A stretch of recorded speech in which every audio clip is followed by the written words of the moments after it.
les decía que denotar es indicar y en general lo que era la función justamente relacionada a lo denotativo, justamente como el informativo, ¿no? Era lo que denotaba. Son cosas concretas que se pueden comprobar. Pasó algo en tal esquina, ¿no? Cosas que son iguales para todos, ¿está? Y dice para todos. En contraposición está la connotación. La connotación es lo subjetivo, lo que sugiere algo, ¿no? Connotar es sugerir, ¿ah? Connotar es sugerir, ¿tá? Y justamente el texto literario es el que emplea la connotación.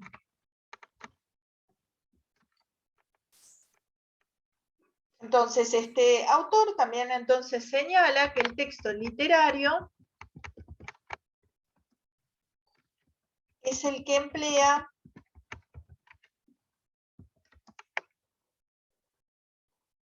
o predomina la connotación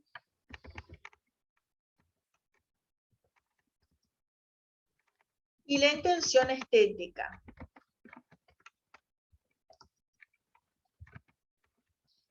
Cuando recuerdan, por ejemplo, en el texto de Cortázar, ese es un texto literario, ¿tá? Que predominaba ese lenguaje figurado, ese lenguaje metafórico, eso es la connotación, ¿no? Es decir, además que abarca todo el texto, ¿no? Es decir, esa connotación, esta idea que él quería dar sobre los famas y los cronopios, ¿tá? Ahí justamente tenía un sentido dentro del contexto, ¿tá? Si yo lo llevo a otro contexto, usted me va a decir, ¿pero qué son esas palabras? ¿Tá?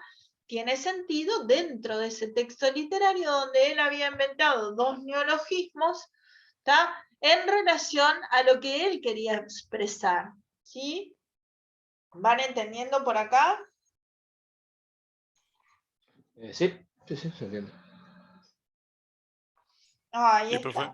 Perfecto. Entonces, por acá entonces tenemos algunos de los elementos de los textos. ¿Está?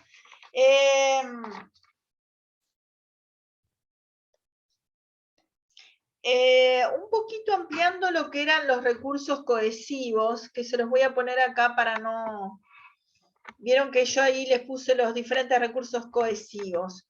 Los recursos cohesivos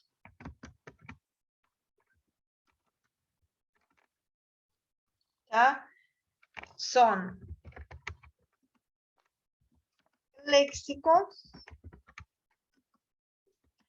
la morfosintaxis, que era un poquito lo que hoy les dije, pero para que les quede acá morfosintaxis, para que les quede escrito, las relaciones semánticas entre los enunciados que se manifiestan mediante el uso de correferencias, conectivos, correspondencias temporales,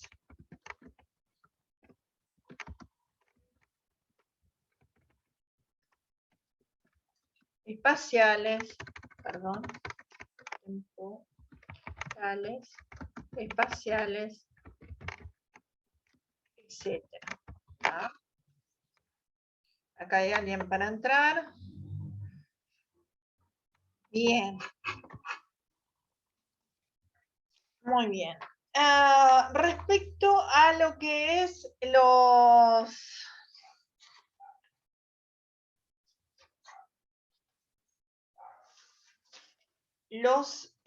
tipos de texto, ¿no es cierto? Hay textos que son hay diferentes tipos de textos, algunos los señaló acá, ¿no es cierto? El último autor, el tercero, y vamos a ver un poquito entonces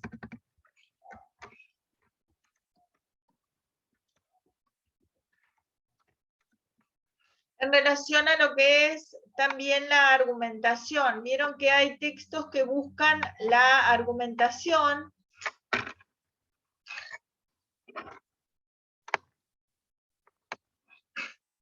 Texto argumentativo.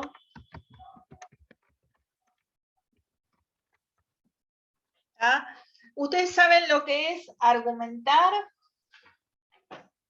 Que cuando digo argumentar, ¿qué es? Fundamentar. Para Fundamentar. Justificar. Justificar, sí, fundamentar, eso. Explicar el porqué de algo, ¿no? Ahí Exacto. está, explicar el porqué de algo, muy bien. Perfecto. Es decir, la argumentación pretende dar entonces una justificación, aporta razones, ¿sí?, en defensa de una opinión. ¿tá? La situación comunicativa de la argumentación plantea la relación entre un sujeto emisor, que es el proponente, que plantea una serie de ideas. Esas ideas son llamadas argumentos. Un sujeto receptor, que es el oponente, al que se le pretende convencer. La persuasión es el objetivo, el propósito de argumentar. Nosotros lo hacemos todos los días sin darnos cuenta prácticamente, ¿no es cierto? No sé, en el trabajo, en los diferentes diálogos que ustedes pueden tener, en general uno defiende alguna opinión y de repente el otro no está tan de acuerdo. Y en base a eso nosotros elaboramos, ¿no?, un discurso que pretende, sin pensarlo a veces, pero pretende convencer al otro de que lo que nosotros estamos diciendo está correcto, ¿no es cierto? La materia, el problema, se centra en temas de desacuerdo, de confrontación entre un discurso y un contradiscurso. Las condiciones culturales de la argumentación están determinadas por el tiempo y el espacio de un contexto social específico. Los discursos argumentativos son polémicos, ¿tá?, y dialógicos, porque siempre dialogan contra otros discursos existentes o posibles a los cuales se intentan refutar. ¿tá? Bien, y nosotros para realizar una argumentación tenemos varios procedimientos. Puede haber una cita de autoridad, ¿no es cierto? La cita de autoridad es justamente lo que hacemos un poco en las clases, ¿no es cierto? Tanto cuando ustedes vayan a citar a alguien, lo hago yo, ¿no? Es decir, no es lo mismo decir algo en el aire que como yo les decía un poco al compañero el otro día cuando él me decía, sí, pero puede incitar a la violencia. Bueno, ¿quién? ¿No? No es lo mismo decir, ay, bueno, a mí me parece que puede incitar a la violencia. Recuerdan que Francisco hizo una intervención y yo le dije, bueno, ¿quién? Cuando nosotros hacemos una argumentación, la cita de autoridad, al mencionar un autor reconocido por la comunidad académica en el campo del saber sobre el discurso, trata de reforzar o legitimar algo, ¿entienden? Es decir, no es lo mismo decir fulanito de tal, ¿sí?, que decir, bueno, a mí me parece que, ¿no? Es decir, uno está poniendo una fundamentación con una autoridad competente o reconocida. ¿tá? La cita a refutar. La cita a refutar es, por ejemplo, el procedimiento que incluye en el discurso argumentativo el de un autor a quien se menciona y que es reconocido por la comunidad académica en el campo del saber sobre el que el discurso trata para polemizar con él. ¿tá? También cuando un enunciador está diciendo algo, a veces hay una concesión. ¿Qué es la concesión? Es cuando el enunciador admite una verdad del oponente o en admitir una objeción que le es desfavorable para ganar la simpatía del lector. ¿sí? Entonces, mismo nos pasa a nosotros, bueno, yo te doy la razón en tal cosa, ¿no es cierto? Pero, ¿no? En general decimos un pero, tal y cual otra, ¿no? Entonces, a veces se admite una objeción que le es desfavorable para ganar la simpatía del lector o a continuación se la niega, ¿tá? O se la niega parcialmente. El caso de la ironía es un caso de polifonía, aunque cuando el enunciador hace uso de ella, presenta la enunciación como si expresara la posición de otro enunciador, posición que por otra parte el enunciador no toma bajo su responsabilidad y que es más, considera absurda. ¿Qué pasa? Hay veces que se cita algo de forma irónica, es decir, bueno, para rebatirlo, ¿entienden la idea? Es decir, bueno, se cita algo para hablar de eso irónicamente, ¿no? El enunciado puede resultar hasta inadecuado o chocante, ¿no? También hay citas que no pertenecen a una persona en particular. Se cita lo que las personas suelen afirmar, argumentos que se circulan socialmente, y en este caso se usa el se dice, ¿tá? Entonces nosotros, ¿quién dice? Se dice, ¿no? La opinión pública dice, ¿no? Vieron que esto es muy usado a nivel televisivo. Muchas veces, fíjense, que dicen, ah, se dice, ¿quién dice? ¿Entienden la idea? La opinión pública dice, pero ¿quién es exactamente la opinión pública? ¿Entienden la idea? ¿Está? ¿Se va entendiendo por acá lo que se quiere Sí, expresar? sí. ¿Sí? Sí, Está. o Sí, sí. yo creo que también muchas veces se emplea eso de decir se dice para no decir yo digo, ¿no? Bueno, Es como que se pone en boca, se quiere poner en boca de otros cosas que de repente estoy pensando yo, ¿no? exacto, O exacto. para no tener el compromiso de decir, bueno, esta es mi opinión, la digo yo. Ahí está, ¿no? Entonces, este tipo de texto es el que pretende entonces convencer a otro de algo. ¿Tá? Entonces, justamente trata por medio de diferentes procedimientos de tratar de que el otro quede convencido de eso. ¿Tá? Las marcas del enunciador, por ejemplo, son frecuentes las marcas en primera persona con la intencionalidad persuasiva. ¿Tá? Cuando se dice, por ejemplo, en nosotros, vieron que justamente mucho se usa en discursos políticos. Por ejemplo, cuando dicen, sí, nosotros pensamos, y hay que tener cuidado porque eso es un procedimiento de convencimiento, porque decir, tú te sentís parte del otro cuando está hablando en primera persona en plural, es decir, nosotros, porque vos decís, bueno, estamos del mismo lado, ¿no es cierto? ¿Entienden lo que les digo? Que eso es muy usado a nivel político, fíjense, ¿tá? Nosotros, los del pueblo, nosotros, ¿tá? Y en realidad, no sé, porque alguien que tiene un cargo de gobierno, ¿entienden?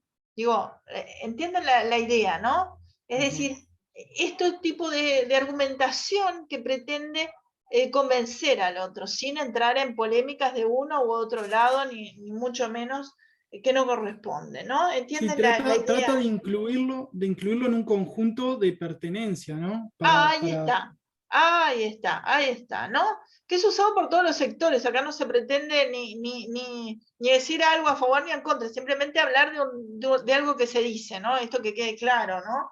Es decir, no se está hablando acá de un tema en sí, de un partidismo por uno de otro, sino de algo general que pasa además en todos los lugares y en todas las situaciones. Queda claro eso, ¿no?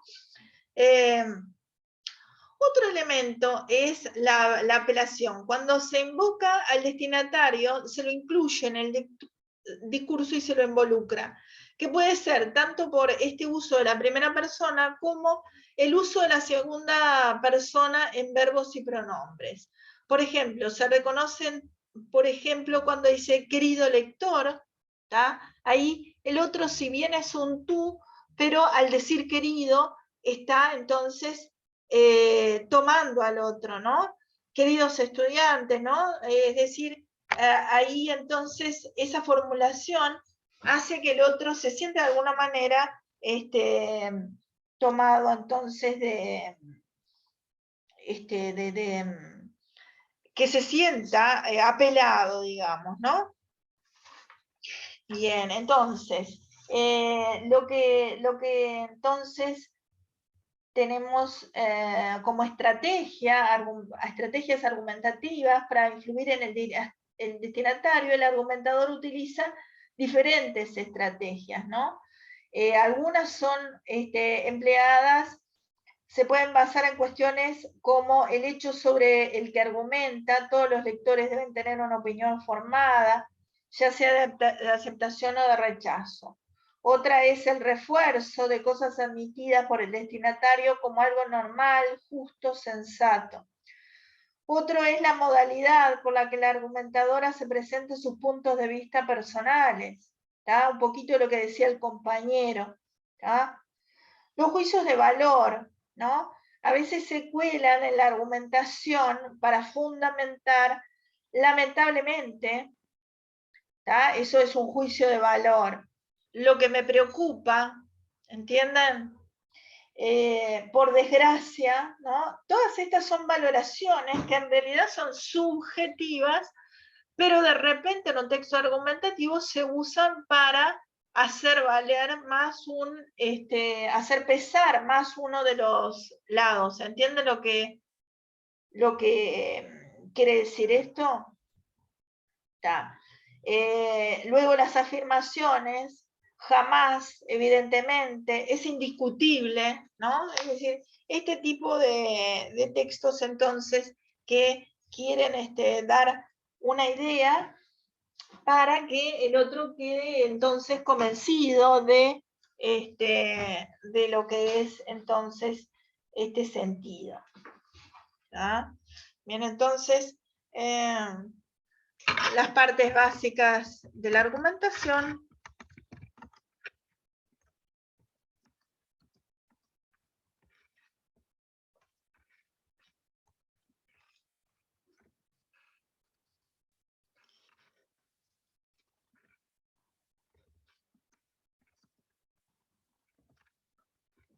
El objeto es el tema sobre el cual se argumenta.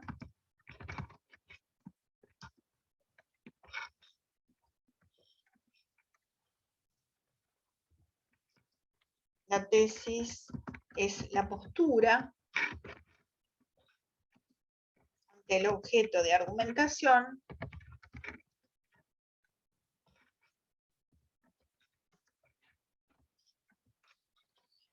Los argumentos son las razones con las que se defiende la postura u opinión sostenida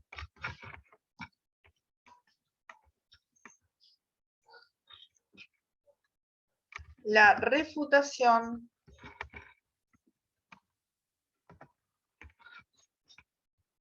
constituyen los contraargumentos.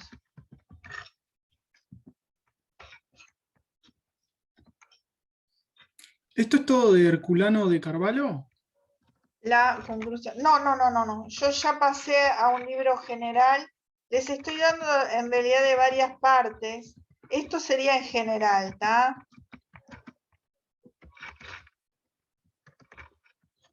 No sería ya Herculano.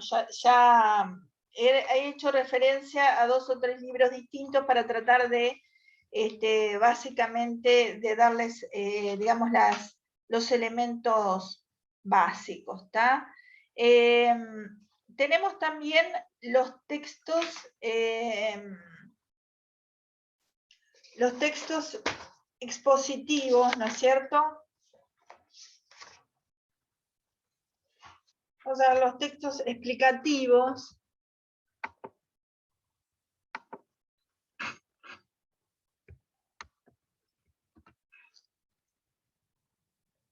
acá les estoy un poco sintetizando para que ustedes tengan elementos para armar allí el tema, ¿tá?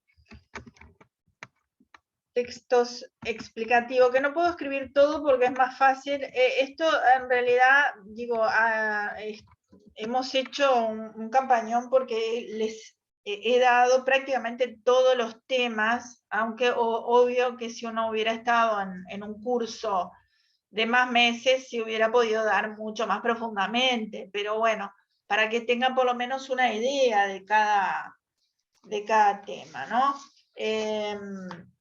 El texto explicativo justamente es para explicar algo que no se sabe. Por ejemplo, si nosotros tenemos la explicación, ¿tá? Explicar es aclarar una idea o un texto que resulta complejo. Las explicaciones pueden ser orales o escritas y sus temas pueden ser muy variados. Un hecho cotidiano, una película, una situación, un procedimiento cotidiano científico. Además, las explicaciones pueden aparecer como la secuencia predominante de un texto o estar incorporadas en un texto mayor, ¿tá? Es decir, podés, por ejemplo, cuando nosotros damos clase, usamos este tipo de textos en general que explican a los demás. Hoy todo lo que es la parte de videos tutoriales, ¿tá? Ese tipo de discurso también sería un tipo de discurso explicativo, ¿no es cierto? Es decir, bueno, enseñan a hacer, no sé, desde una receta, por ejemplo, ¿tá? Ahí están explicando cómo hacer, cómo se debe hacer, ¿no? Las explicaciones, entonces, pueden ser orales o escritas, y tratar de temas diversos.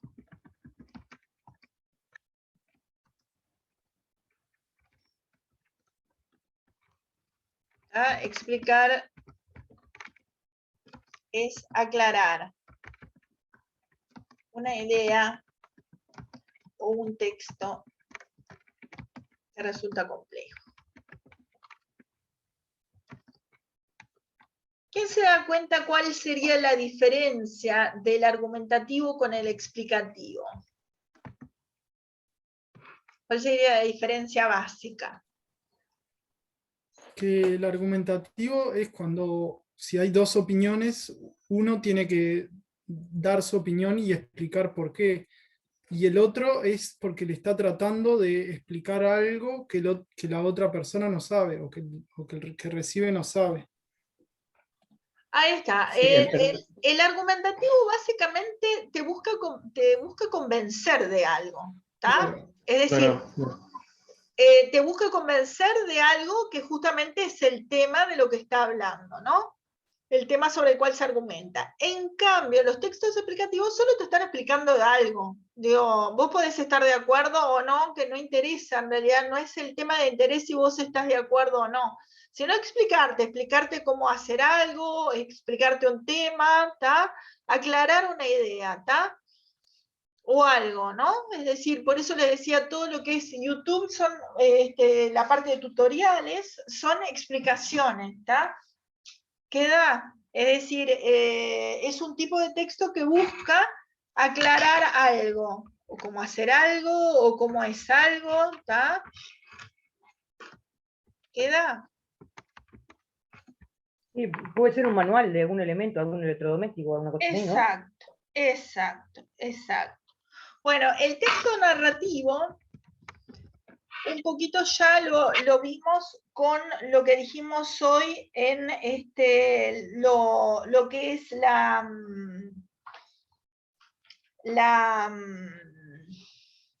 connotación, ¿no es cierto? Es decir,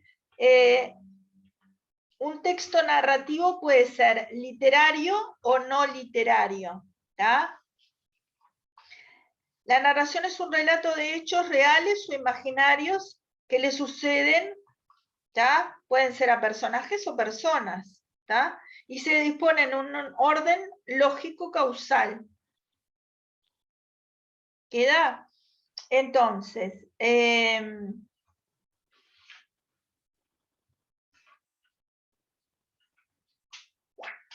vamos a anotar eso.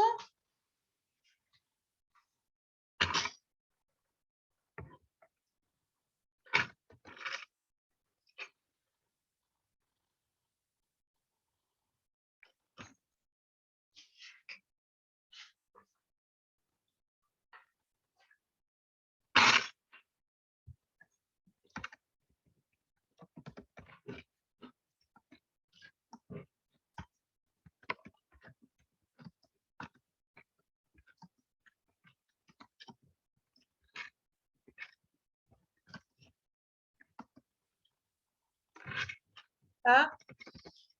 Bien, en lo que es la narración literaria,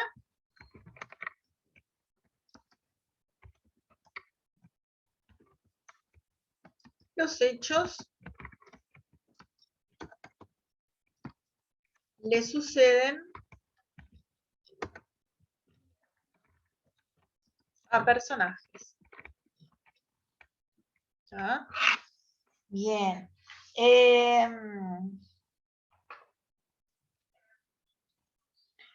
Bien, luego tenemos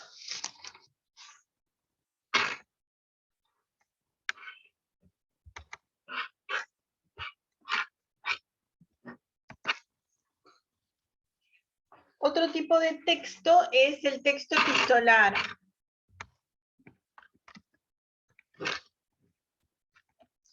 La palabra epistolar viene de epístola, que significa carta, ¿tá?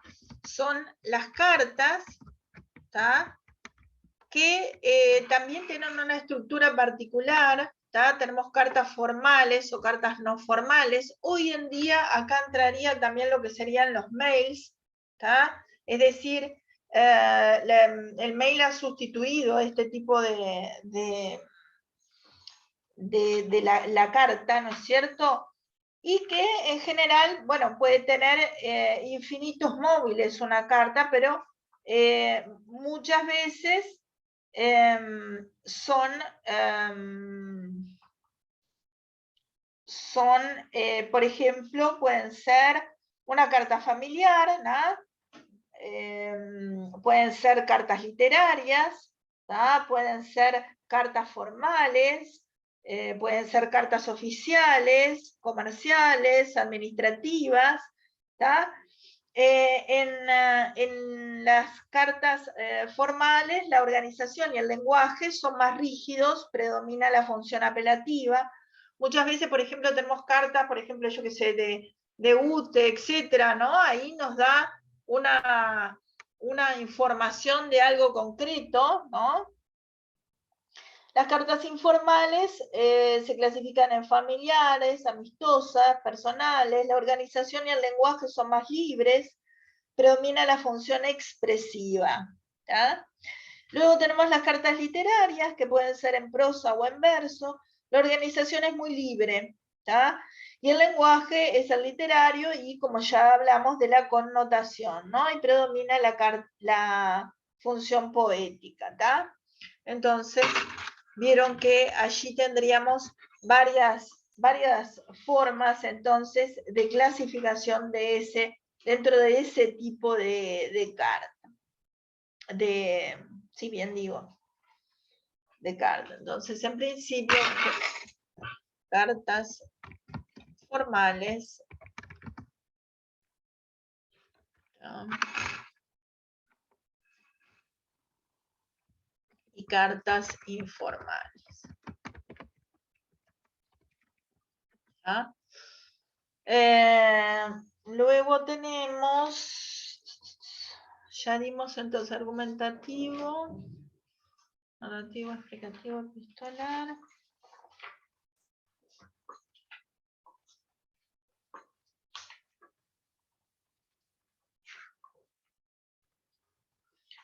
Tenemos los expositivos,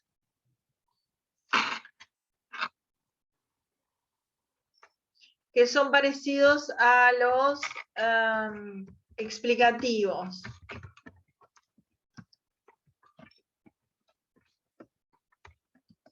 ¿tá? Los textos expositivos en realidad buscan informar sobre un tema, ¿tá? También explicarlo, pero más que nada dar todos los elementos sobre algún tema en particular, ¿tá? A ver si acá tendría alguna definición. Para que les quedara más completo.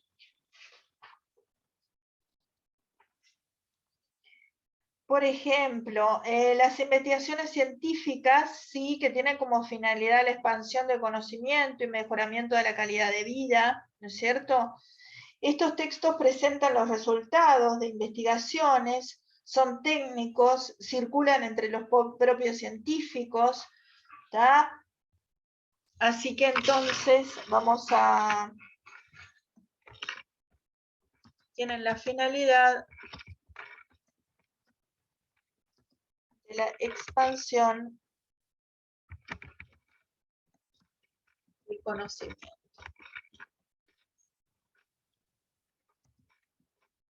¿Ah?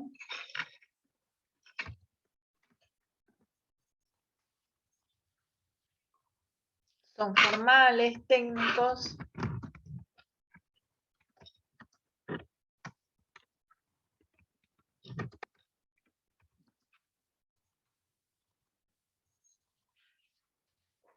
Textos científicos entrarían acá y de divulgación científica.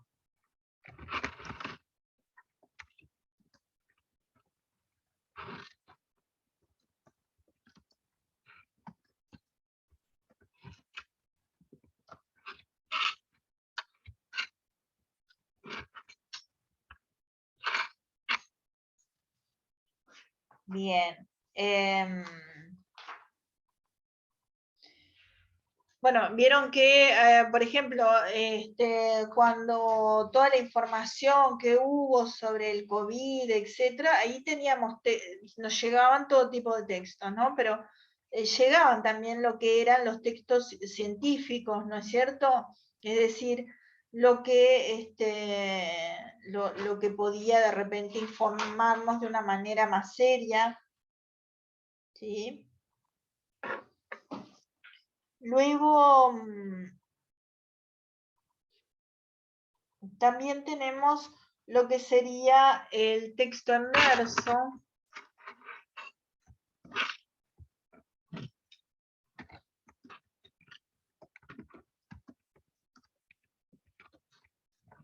Tenemos poemas y canciones, ¿ah? Que son textos también asociados más a la parte connotativa del lenguaje que a la denotativa, ¿no? Es decir, todo lo que es expresión, ¿tá?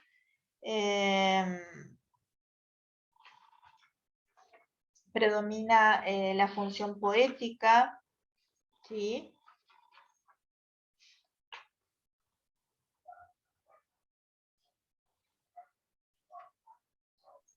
¿Se lo denomina texto lírico también?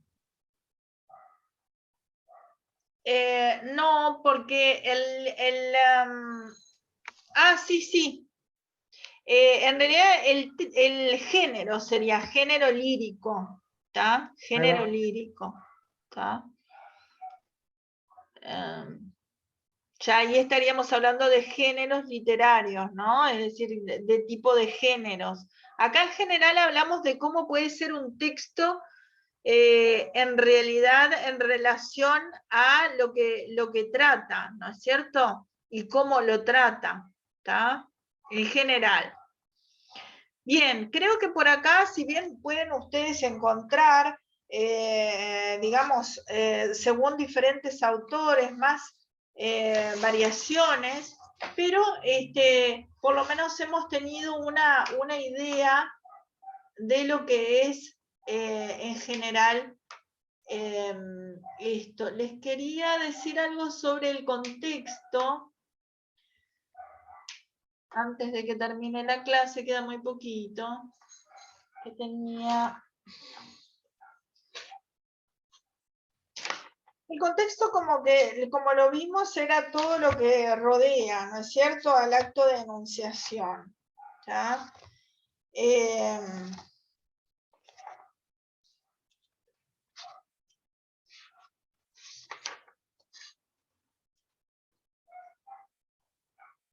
El contexto es derivado del latín textus, tejido. Es la realidad que rodea un signo, un acto verbal o un discurso como conjunto lingüístico que precede o sigue a estas unidades como conocimiento de los interlocutores. Toda la obra de un autor, condicionamientos socioculturales, situaciones personales, como actividad. El contexto tiene un carácter dinámico porque no podemos entenderlo como un mundo-estado, sino como una secuencia. ¿Tá? De mundos-estados. Se trata de un transcurso de sucesos. ¿Tá? Cosseriu distingue 3 tipos de contexto: el idiomático, el verbal y el extraverbal. El contexto idiomático es la lengua misma. Un signo usado en el discurso significa por posición y asociación formal y significativa con otros signos que forman parte del acervo lingüístico de los hablantes. Dentro del contexto idiomático podemos reconocer otros contextos menores, por ejemplo, el denominado campo semántico. Por ejemplo, la palabra adolescente significa en relación con otros nombres referidos a diferentes estados del ser humano: niño, adulto, anciano. ¿Entienden la idea? Es decir, ese contexto, ¿qué es un adolescente? Bueno, en relación a otras etapas de la vida, ¿no? El contexto verbal es la parte del discurso que rodea un signo o un fragmento. Es lo dicho antes o después. Cada palabra significa por lo que se ha dicho anteriormente. Y va precisando su sentido después con cada verso, parágrafo o capítulo. ¿Tá? Bien.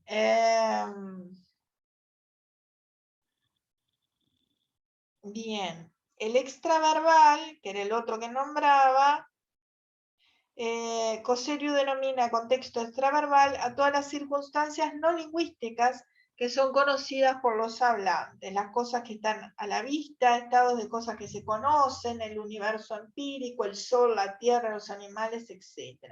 Determinadas situaciones ocasionales, la historia de una persona, una familia, una ciudad, una nación, etc. Bien, gente, queda un minuto. Yo creo que por acá estaría. La parte de contexto pueden decir algo, pero digamos que ya el tema estaría por lo menos tratado, los elementos fundamentales, ¿sí? Bárbaro. Profe, ¿y si tomamos otros autores sin ser esto, está bien desarrollado Sí, o sí. nos basamos en esto? Sí, no, está perfecto. Yo puse libertad en los autores, Ok, así que pueden hacerlo, sí. ¿Tá? bárbaro, gracias. Bueno, gente, entonces, les Hasta el lunes. digo, hasta la próxima. Si ustedes quieren en algún momento